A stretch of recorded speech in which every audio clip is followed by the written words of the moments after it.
पहली बात तो मैं ये कहना चाहूँगा कि आज यहाँ पे आकर तकरीबन 1 घंटा आपके बीच में बैठने के बाद और इस माहौल को देखते हुए आप लोगों ने और हम सब ने साबित कर दिया कि अगर इस स्वतंत्रता का असली वारिस कोई है तो वो ये लाल झंडा और हम सब लोग हैं। और हमारा जो योगदान रहा है इस स्वतंत्रता को हासिल करने में, वो कॉमरेड इरफान साहब को आपने सुना और उसके बारे में कुछ दे नहीं सकता हूँ, लेकिन उससे भी मुख्य जो हमारे सामने दायित्व है वो है कि इस स्वतंत्रता को आज बचाना है। और जिस तरीके से जितनी कुर्बानियाँ देकर, जितनी बड़ी त्याग करते हुए कम्युनिस्टों ने स्वतंत्रता को हासिल किया, आज उसी तरीके से आज अपने देश को बचाना है और आने वाले दिनों में अपनी कार्यक्रम के अनुसार इस देश को बदलना है एक समाजवाद की ओर। और ये हमारा संकल्प आज के दिन होनी चाहिए जब 75वीं सालगिरह मना रहे हैं हमारी स्वतंत्रता का। दूसरी बात यह है कि इरफान साहब को सुनने के बाद, अब वो मेरे से 21 साल बड़े हैं और तब से मैं शायद थोड़ा ज्ञान और विकास मतलब चेतना मेरे में आने लगी, तब से इरफान साहब से हम सीखते आए हैं, आज भी सीखे हैं।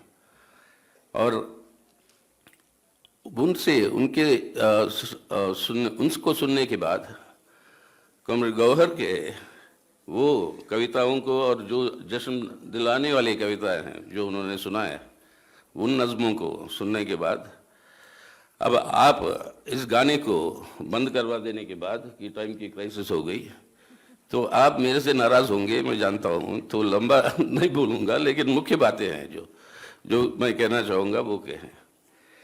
75वीं सालगिरह को मोदी साहब ने एक नाम लगाया कि अमृत महोत्सव, और इस अमृत महोत्सव से एक पूरी की पूरी मुहिम चलाई कि हर घर घर तिरंगा या हर घर तिरंगा।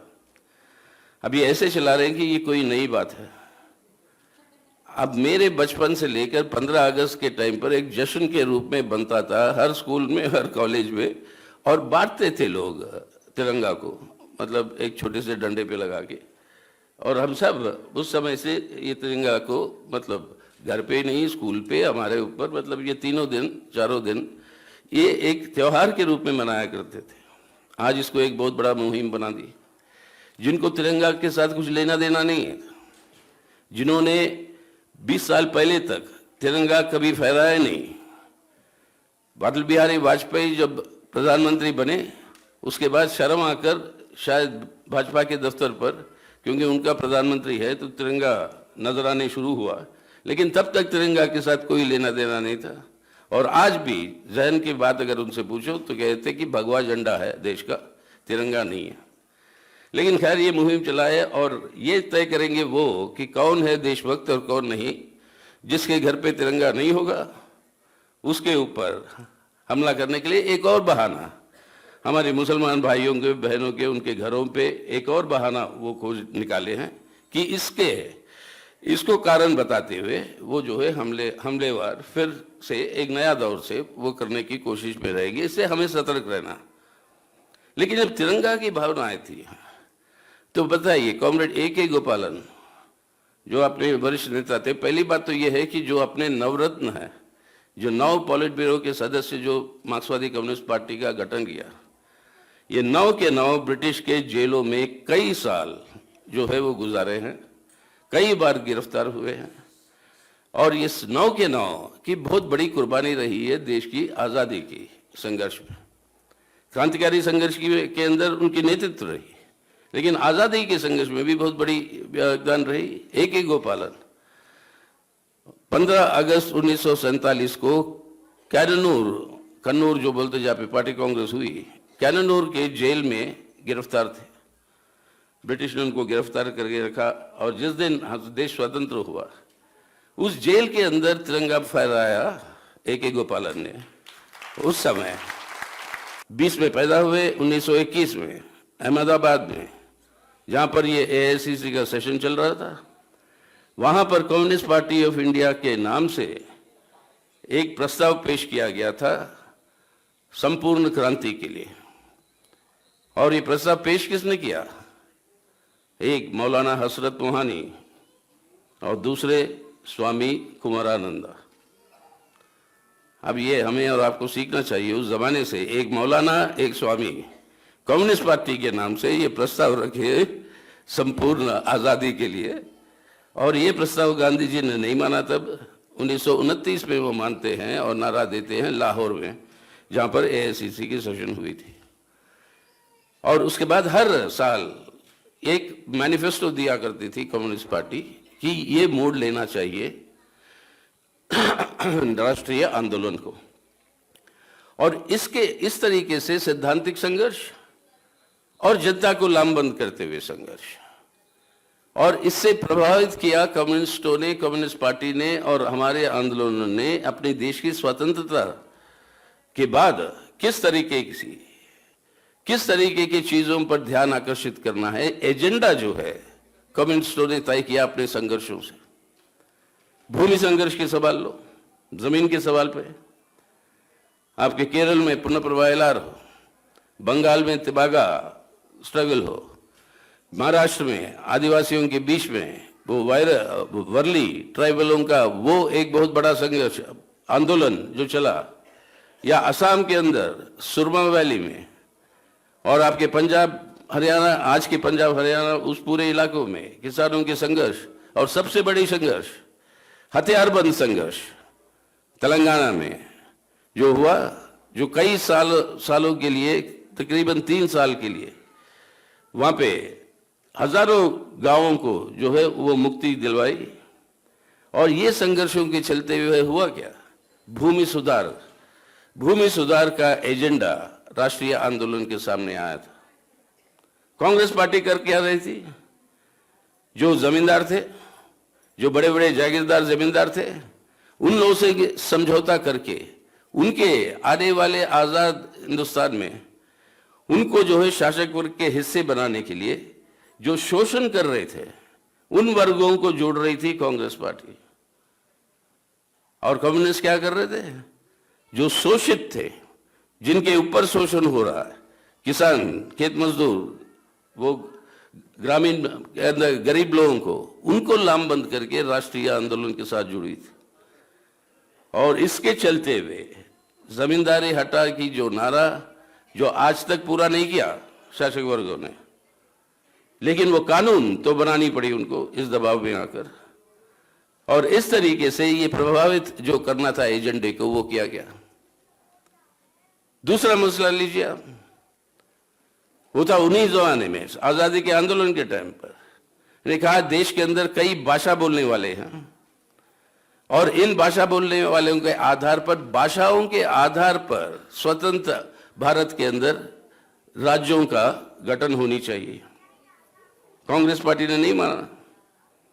आखिर वो गठन हुई है आजादी के 10 साल बाद। आजादी के 10 साल बाद वो आपके भाषा, मतलब भाषा के नाम पर राज्य बने। लेकिन उस आंदोलन के जो मुख्य जो नेता थे, ये सभी कम्युनिस्ट थे। केरल में ऐक्य केरला की बात हो, महाराष्ट्र में संयुक्त महाराष्ट्र की बात हो, या आंध्रा में विशाल आंध्रा की बात हो, ये करते हुए आज की राजनीतिक जो नक्शा है भारत का, उसको तैयार करने में कि भाषा के आधार पर राज्यों का निर्माण, ये सबसे बड़ी भूमिका कम्युनिस्टों की रही। लेकिन सबसे बड़ी भूमिका जो रही है जब से कम्युनिस्ट पार्टी पैदा हुई 1920 से आज तक, और वो रही देश के अंदर धर्मनिरपेक्षता को बरकरार रखना, मजबूत करना। 1920-30 में भी बहुत बड़े कौमी दंगे हो रहे थे देश में, और उस माहौल में सिर्फ एक पार्टी थी उस जमाने में, या एक राजनीतिक लहर कहिए, पार्टियां अभी बहुत कम बनी थी तब, सिर्फ एक पार्टी थी जो इस बात की, मतलब पूरा प्रचार ही नहीं, जहां पर भी दंगे हो रहे थे वहां पर शामिल होके शांति का निर्माण करना, और सबसे बड़ी बात हिंदू मुसलमानों के बीच में जो एकता कायम करना, और हर गांव के अंदर एक शांति कमेटियां बनाना, जिसके चलते वे समाज के अंदर एकता और एक इंसानियत की उसूल को सामने रखते हुए इसका मुकाबला किया कम्युनिस्टों ने। और अपने इतिहास के पन्ने पलटकर देखे आप तो कई सारे जगहों पर इसकी साक्षी आपको मिलेगी कि किस तरीके से इस माहौल में, जहां पर कौमी दंगों की माहौल जो है और तेज होती जा रही थी, कि किस तरीके से कम्युनिस्टों का हस्तक्षेप रहा। और कम्युनिस्ट ही एकमात्र जो आज तक जो विवाद है, धर्मनिरपेक्षता का मतलब क्या है, आखिर जैसे कम्युनिस्ट सुरजीत हमें सिखाते जाते हैं धर्म का मतलब क्या है। और कोई राजनीतिक दल नहीं है इस बात को मतलब आज भी कहने की हिम्मत रखती है। धर्म का मतलब क्या है? धर्म है एक आत्मा और एक परमात्मा के बीच में जो पवित्र संबंध है वो है धर्म। कौन होगा वो परमात्मा? वो सिर्फ ये आत्मा चुनेगी, ये आत्मा तय कर सकती है। आप तय कर सकेंगे, हम तय करेंगे, या ये करें मेरा कोई परमात्मा नहीं है, मैं नास्तिक रहूंगा, ये भी ये आत्मा तय करेगी। जो भी आत्मा तय करेगी उसके अंदर किसी और को दखल करने की कोई गुंजाइश नहीं है। उस परमात्मा को भी अब राम जी आकर आपको ये नहीं कह सकते कि आज कृष्ण की पूजा क्यों हो रही है, मेरी क्यों नहीं हो रही है। ये दखल करने का अधिकार किसी को नहीं है, वो एक व्यक्तिगत अधिकार है हर आत्मा का। और धर्म का मतलब है ये आत्मा परमात्मा के बीच में पवित्र संबंध। धर्म निरपेक्षता का मतलब है जो आत्मा फैसला लेती है उसके अंदर किसी और को दखल करने की कोई गुंजाइश नहीं है, कोई अधिकार नहीं है। अगर कोई उसके अंदर दखल कर कर ये कहने की कोशिश करेगा मेरा भगवान तेरे भगवान से बेहतर है, अब ये मंजूर नहीं है। और इसीलिए कम्युनिस्ट आंदोलन ने स्पष्ट रूप से कहा वो अधिकार हर आत्मा की होगी, उसकी संपूर्ण रक्षा होगी।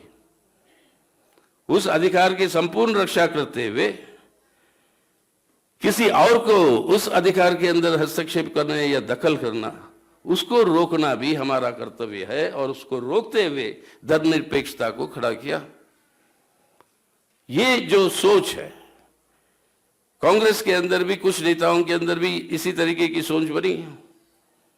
इसीलिए धर्मनिरपेक्ष जनतंत्र का गणराज्य बना भारत।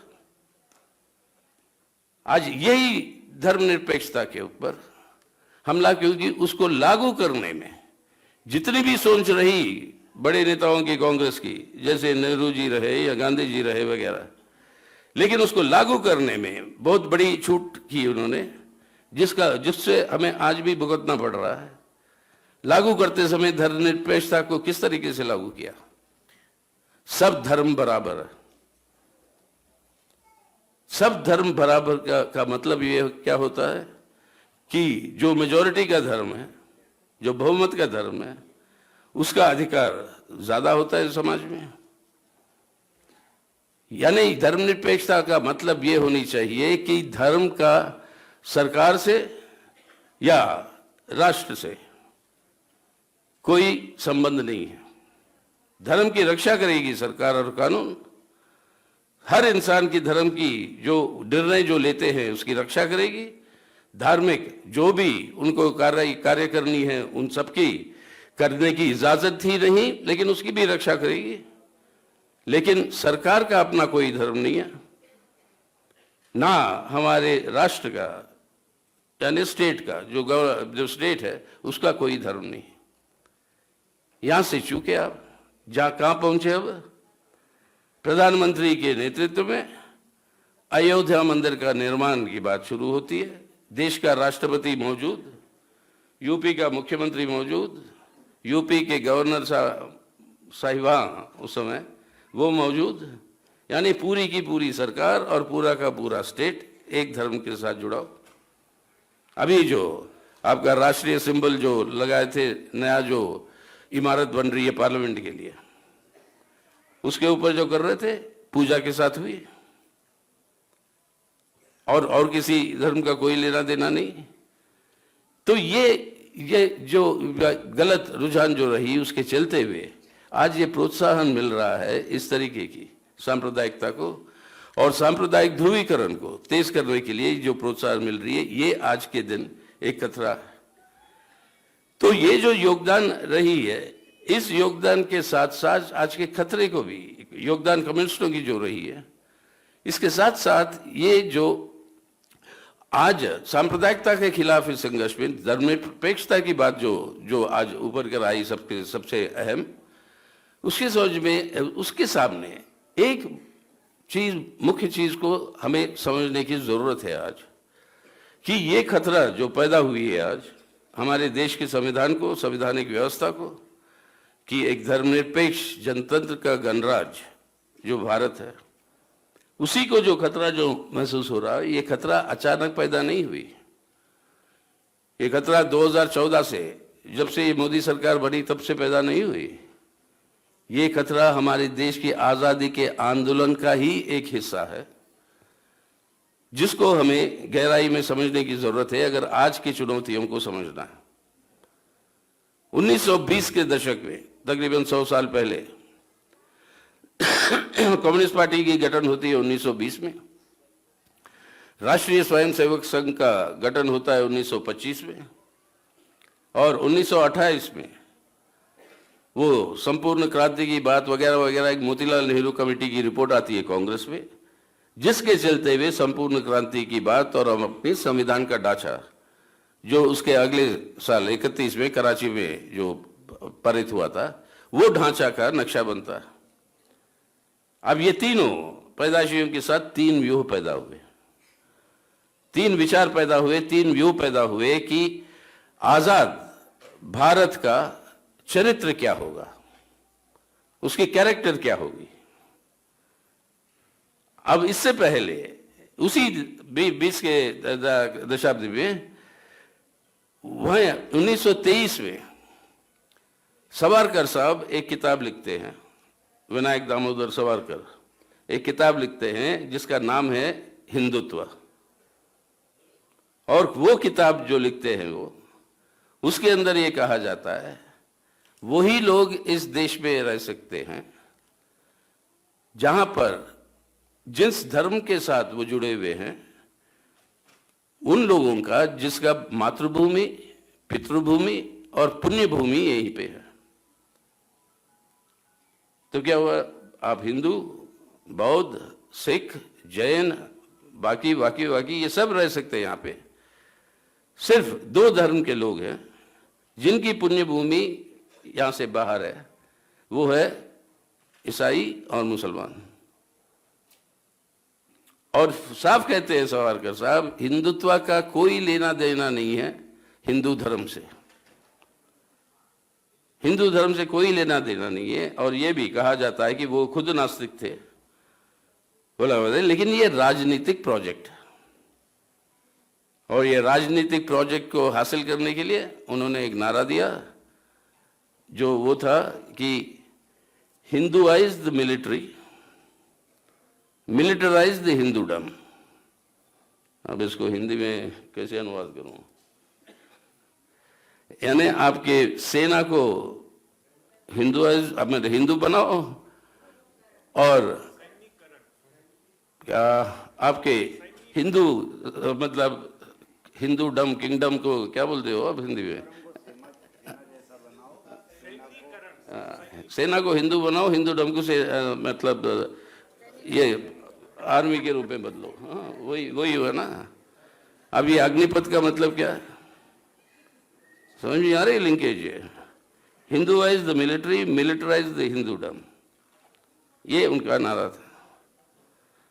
और इसके चलते हुए 1925 में जब आरएसएस ने शामिल हुआ, तीन व्यू जो पैदा हुए, इसमें से एक प्रथम व्यू जो राष्ट्रीय आंदोलन की नेतृत्व कर रही थी, वो है एक धर्मनिरपेक्ष जनतंत्र का गणराज्य। इसके मुकाबले में कम्युनिस्टों ने क्या कहा, कम्युनिस्ट का व्यू क्या था, हाँ एक धर्मनिरपेक्ष जनतंत्र का गणराज्य जरूर, लेकिन यहीं पर अंत नहीं हो सकता। मकसद भारत के चरित्र को आगे ले जाना है इससे भी, और वो है कि जो राजनीतिक आजादी देश को मिलेगी, उस राजनीतिक आजादी को हर इंसान के आर्थिक आजादी के रूप में बदलना है, जो बात भगत सिंह भी अपनी तरह से कहते आए थे। और आर्थिक आजादी कब संभव होगा? जब हम समाजवाद की ओर बढ़ेंगे। सो धर्मनिरपेक्ष जनतंत्र का गणराज्य जो समाजवाद की ओर बढ़ता जाएगा। इन दोनों व्यूहों के विपरीत एक तीसरा व्यूह पैदा हुआ, जिसके जो जुड़े भाई थे, और वो व्यूह था कि भारत का चरित्र निर्धारित होगा लोगों की धार्मिक आस्था से। और जुड़वे भाई थे, एक ये मांग कहते हुए हिंदुत्व राष्ट्र, और दूसरा ये मांग कहते हुए कि एक मुस्लिम देश, ये इस्लामिक रिपब्लिक। और ये दोनों बातें, जिस इस्लामिक रिपब्लिक के बात को लेकर अफसोस की बात है, बंटवारा हुआ देश का, बहुत बड़ा नुकसान हुआ।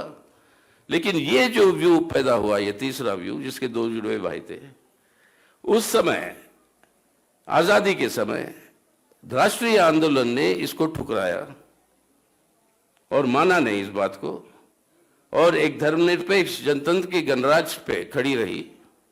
और वही था गुस्सा गांधी जी के ऊपर, जिसके चलते हुए उनका खून होता कि ये होने नहीं दे रहा हिंदू राष्ट्र। तो उनके ऊपर वो जानलेवा हमला होता है, ये सब जानते हैं। लेकिन ये जो सिलसिला जो चला, ये गलतफहमी में लोग थे कि आज़ादी के बाद ये खतरा बंद हो गई, एक संविधान आ गया 3 साल बाद, और संविधान में स्पष्ट रूप से कहा कि भारत का चरित्र क्या है। लेकिन ये खतरा तब से लेकर आज तक ये चलता आ रहा है, खतरा तब से लेकर आज तक चलता आ रहा है। महात्मा गांधी की हत्या के बाद जब आरएसएस को पर प्रतिबंध लगी, आरएसएस की प्रतिबंध को हटवाने के लिए ये उनको वादा करना पड़ा कि आरएसएस कोई राजनीति में शामिल नहीं होगी। तब उनको खोजना पड़ा आरएसएस की विचारधारा राजनीति में ले जाने वाले कौन से पार्टियां हैं। पहले बनता है जनसंघ, उसके बाद वही जनसंघ का अवतार बदलता है भाजपा में, इमरजेंसी और जनता पार्टी का डिसोल्यूशन के बाद उस समय।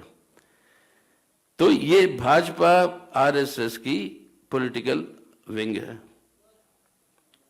इनको अलग अलग करके देखना संभव है। और जब भाजपा सरकार में होती है, पूरा सरकार का यंत्र और सरकार का ढांचा आरएसएस के एजेंडे को आगे ले जाने के लिए इस्तेमाल होता है। और वही इस्तेमाल जो हो रहा है, वही आज हम देख रहे हैं। आज जो हो रहा है वर्तमान भारत के अंदर, उसी को आगे ले जाने वाली पूरी की पूरी साजिश।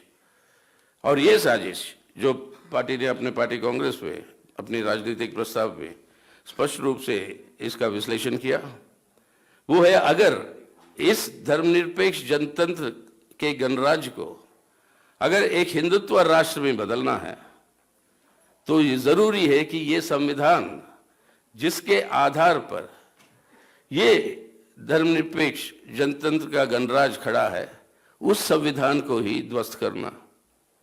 जब तक ये संविधान रहेगी, वो हिंदुत्व राष्ट्र का निर्माण मुश्किल होगा। तो इसलिए हर स्तंभ जो आपके संविधान के हैं, 4 उसके बुनियादी स्तंभ है, 4। एक धर्मनिरपेक्ष जनतंत्र, दूसरा आर्थिक संप्रभुता, आर्थिक मतलब ये कहते हैं सेल्फ रिलायंस नहीं, आर्थिक सेल्फ सॉवरेंटी, आर्थिक संप्रभुता, और तीसरा सामाजिक न्याय, और चौथा आपके केंद्र और राज्य सरकारों के बीच में जो संबंध हैं, जिसको फेडरलिज्म कहते हैं हम। तो secular democracy, economic sovereignty, social justice और फेडरलिज्म। आज देखिएगा हर एक स्तंभ के ऊपर एक बहुत भारी हमला है।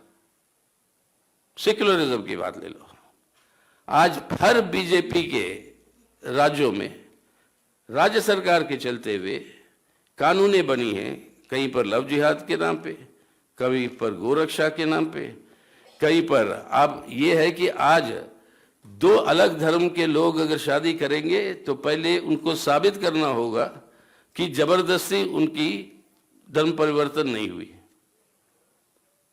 अरे देश का कानून कहता है कि धर्म का परिवर्तन ना भी हो तब भी आप शादी कर सकते हो। स्पेशल मैरिजेस एक्ट की मतलब वही है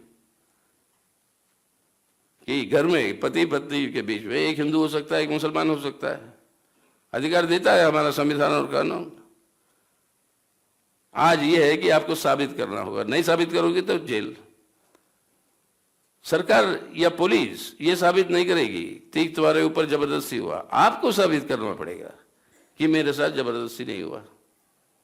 इस तरीके से आप जो है एक सांप्रदायिक जहर को बढ़ाते हुए कभी लव जिहाद के नाम पे, कभी गाय की रक्षा के नाम पे, अब यहां तक अब पहुंच गए बुलडोजर की राजनीति। और इस तरीके से धार्मिक ध्रुवीकरण, सांप्रदायिक ध्रुवीकरण, इसको तेज करते हुए एक भाई को दूसरे भाई से लड़ाकर वो हिंदुत्व की वोट बैंक को जो है वो मजबूती से उसको लामबंद करने की कोशिश में पूरी की पूरी अपने देश के अंदर धर्मनिरपेक्षता के ऊपर ही एक बहुत बड़ा हमला। अब धर्मनिरपेक्ष जनतंत्र की बात कहते हैं। आज भी 3 साल हो गए पड़े हुए हैं आपके भीमा कोरेगांव के सवाल पर। चार्जशीट भी नहीं अभी तक, चार्जशीट बनाया लेकिन पेश नहीं हुए चार्जेस। 3 साल हो गया, कोई भी उनके खिलाफ आवाज उठाता है। अपने तीस्ता सेटलबार्ड, एक बहुत ही बड़ी मतलब करेजियस महिला जो इतने दिनों से सांप्रदायिकता के खिलाफ संघर्ष करते करते आई, और वो आज जेल में है। लेकिन ये जो भी उनके खिलाफ आवाज उठाता है वो जेल में है, वो देशद्रोही है। पत्रकार आज जेल में है सेडिशन के ऊपर, यूएपीए के नाम पे जो भी है। यानी जनतांत्रिक अधिकारों के ऊपर हमला, इतनी बड़ी हमला। इमरजेंसी सह चुके हैं हमारी पीढ़ी, लड़े उसके खिलाफ, वापस ले आए जनतंत्र को। लेकिन इस तरीके का हमला, जो भी आवाज उठाएंगे उनके खिलाफ, वो जो है देशद्रोही है। और उसके ऊपर आरोप लगा के बिना उसको पेशी के लिए भी, बेल की बात छोड़िए, उनका पेशी भी नहीं होती कई साल। इस तरीके का कानून है आपके पास। और जब से 2014 से आए, कानूनों में बदली करके, संशोधन करके उसको और मजबूत बनाए। और उसी तरीके से आप आत्मसंप्रभुता की बात करिए। आर्थिक देश का लूट मचा हुआ है। आज जो है रेवड़ी, क्या बोलते हैं फ्रीबी कल्चर को, रेवड़ी कल्चर, या अब प्रधानमंत्री जी बड़ी मुहिम चला है कि मुफ्त में नहीं देना चाहिए किसी को कुछ। उल्टा सवाल उनसे जब पूछा गया हमारी तरफ से कि भाई पिछले 5 सालों में आपने 10 लाख करोड़ रुपए के कर्जे आपके मित्र जो बैंकों से लिए हैं उनको माफ कर दिया आपने, वो रेवड़ी नहीं है। एक भूखा जब भूख से मर रहा है उसको मुफ्त में अगर तुम अनाज दो तो वो कहते हो तो रेवड़ी है। लूट मची हुई है देश की, हर संपत्ति बिक रही है। और किसको मिल रहा है फायदा, आप जानते हो, मैं जानता हूं, विवरण करने की जरूरत नहीं है। सामाजिक न्याय, आज महिलाओं के ऊपर, दलितों के ऊपर, आदिवासियों के ऊपर कानून बदल के उनके जंगलों के ऊपर दखल करते हुए उनको बेघर करके सामाजिक न्याय के लिए सामाजिक अन्याय जो है और तेजी के साथ बढ़ रही है।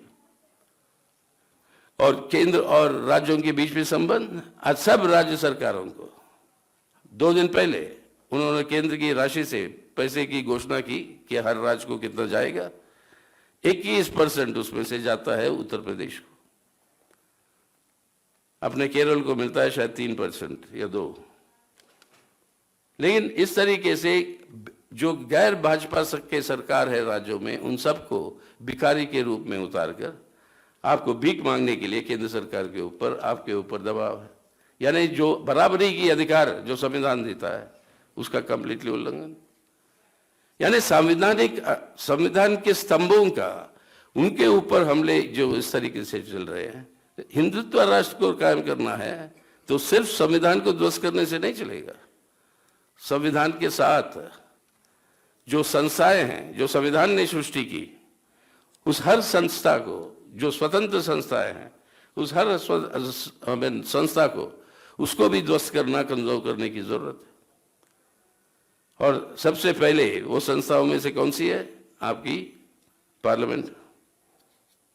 संविधान का शुरुआत किस शब्दों से होता है? हम भारत के लोग, we the people. We the people का मतलब क्या है? कि देश की संप्रभुता लोगों के हाथ में है, वो है मालिक देश के। और ये संप्रभुता मालिक किस तरीके से हासिल करता है? जो प्रतिनिधि को वो चुनता है, वो प्रतिनिधि की जवाबदारी लोगों की तरफ।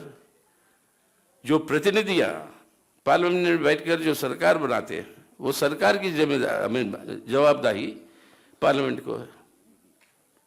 अब पार्लियामेंट को ही आप बेकार कर दो, सरकार की जवाबदारी किसी को नहीं होती, और जनता के सामने जवाबदारी जो होनी चाहिए वो बर्बाद हो गई। वी द पीपल का कोई मतलब नहीं रहता अगर पार्लियामेंट ठप है, और वही चल रहा है। सही टाइम पे मैं सोचता हूं कभी कभी कि बिल्कुल सही टाइम पे मैं पार्लियामेंट छोड़ के निकल गया बाहर, क्योंकि अब कोई बहस नहीं होती, कोई चर्चा नहीं होती, कोई उसके अंदर अब जो पार्लियामेंट को काम जो करना है वो कुछ नहीं, हल्ला, और उसके बाद कानून पारित हो जाते हैं आपके हल्ला के अंदर ही। घोषणा हो जाता है कि स्पीकर या चेयरमैन की तरफ से कि पास हो गया कानून। बस इस तरीके से पार्लियामेंट किया। अब कोर्ट कचहरी की बात, 3 साल हो गए। अपने पार्टी की तरफ से जो याचिका हमने जमा की कोर्ट के सामने, धारा 370 को रद्द करने की बात, ये कहा कि हमारे संविधान के खिलाफ है, या आपके सीएए के खिलाफ, या आपके इलेक्टोरल बॉन्ड्स के खिलाफ। 3 साल हो गए। करोड़ों रुपए भाजपा ने बना लिया इलेक्टोरल बॉन्ड से। ये राजनीतिक भ्रष्टाचार का ये लीगलाइजेशन है, कानूनीकरण है। लेकिन आज तक सुनवाई नहीं होती है, शुरू नहीं हुई। तो इस तरीके से जब सुनवाई नहीं होती, इस तरीके की याचिकाओं के मतलब क्या है? सरकार को इजाजत है उसको लागू करने में, वो लागू किए जा रहे हैं। और आजकल पिछले 2-3 जो आए कोर्ट की तरफ से जो जजमेंट, जिसमें एक की वजह से तीसरा सेटलवाद जेल में है, और वही जज रिटायर होने से पहले दिन उसने ये ईडी को जो कानूनी अधिकार दिया, मतलब हथियार दिया, उसको मंजूरी दे दी, और अगले दिन वो जज साहब रिटायर हो गया।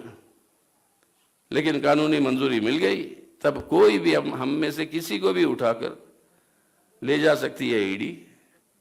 कोई एफआईआर तो पुलिस को पेश करना पड़ता है, ईडी को उसकी भी जरूरत नहीं है, ले जा सकती है। आपको किस लिए ले गई, कौन सा है जुर्म, वो भी बताने की कोई उसके ऊपर पाबंदी नहीं है।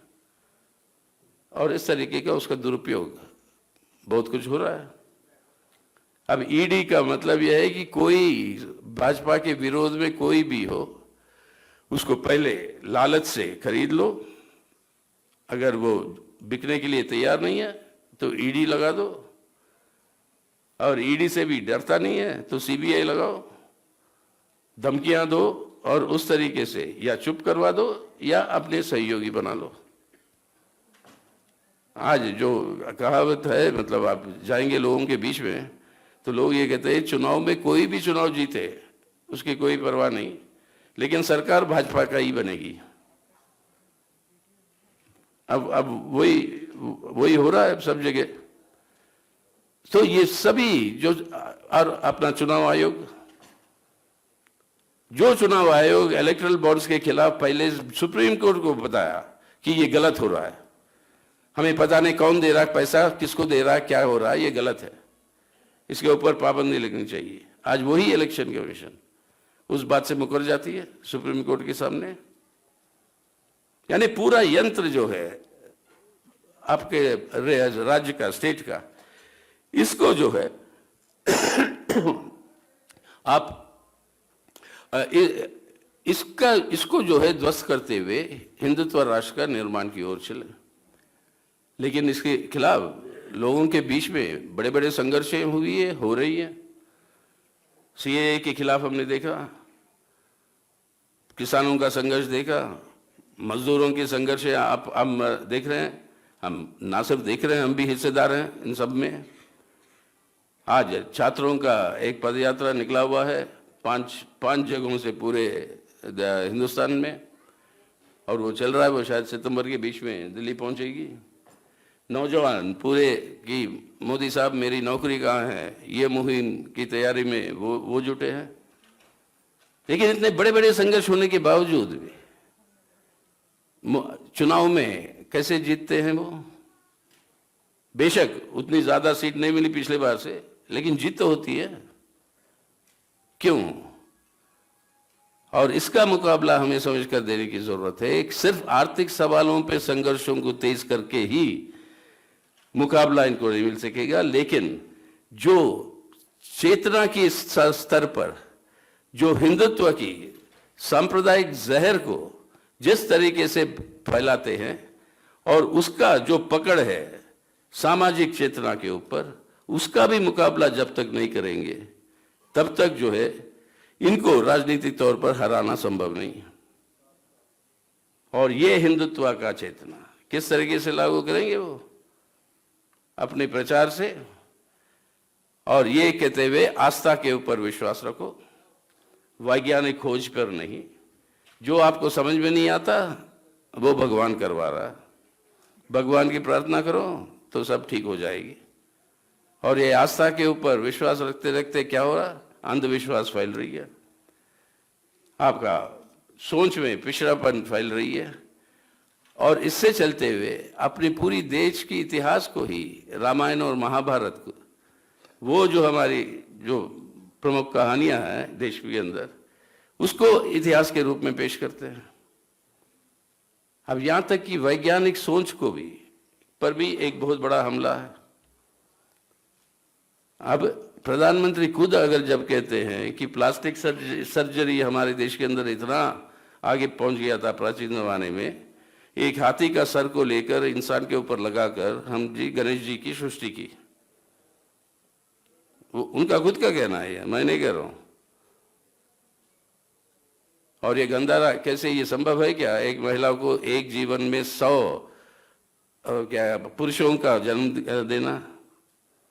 तो उन दिनों में हमारे पास टेस्ट ट्यूब बेबी थे, वरना एक महिला की जिंदगी में ये संभव नहीं है वैज्ञानिक तौर पे। लेकिन वैज्ञानिक विकास हो गया था, टेस्ट ट्यूब मतलब लेबोरेटरी में हम बच्चे पैदा कर रहे थे। अब ये सब आप बताओगे वैज्ञानिक, तो एक वैज्ञानिक जो सोच होनी चाहिए लोगों के अंदर कि भाई जो समझ में नहीं आ रहा है उसको खोजो, वैज्ञानिक तरीके से उसको खोज कर उसका असलियत मालूम करो। ये जो होनी चाहिए ये प्रक्रिया, उसके ऊपर ही ठोस, अंधविश्वास के ऊपर आप चले जाए।